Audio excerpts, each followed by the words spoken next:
Welcome back to Zoo Football TV.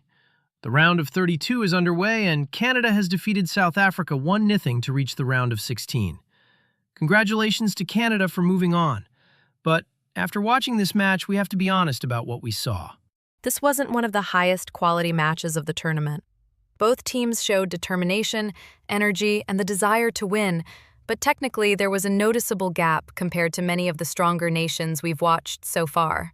Maybe that's not surprising when we look at the groups they came from. Canada's group featured Bosnia and Herzegovina, Qatar, and Switzerland. South Africa came through a group with Mexico, South Korea, and Czechia. In our opinion, neither group was among the strongest in this World Cup. Compare those groups with France, Norway, and Senegal, or England, Croatia, and Ghana, or Portugal, DR Congo, and Colombia. Those groups were extremely competitive from the opening match until the final whistle. Every World Cup draw creates stronger and weaker groups. That's simply part of football. But today's match reminded us how different the level of competition can be depending on the path each team receives. For us, South Africa actually played the better football. They controlled possession for longer periods, completed more passes, and looked more organized when building attacks.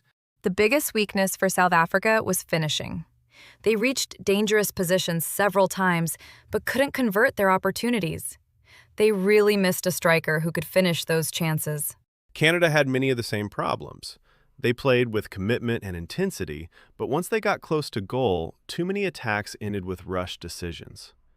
The difference was that Canada found one goal, and in knockout football, sometimes that's all you need. Another thing that caught our attention was Canada's physical style. There were several hard fouls, multiple yellow cards, and constant protests toward the referee. For us, that level of aggression wasn't necessary. We also noticed the same intensity from the technical area. Coach Jesse Marsch was constantly protesting decisions on the sidelines. Passion is part of football, but at times, it looked like that emotion spread to the players, who became more focused on the referee than on simply playing football.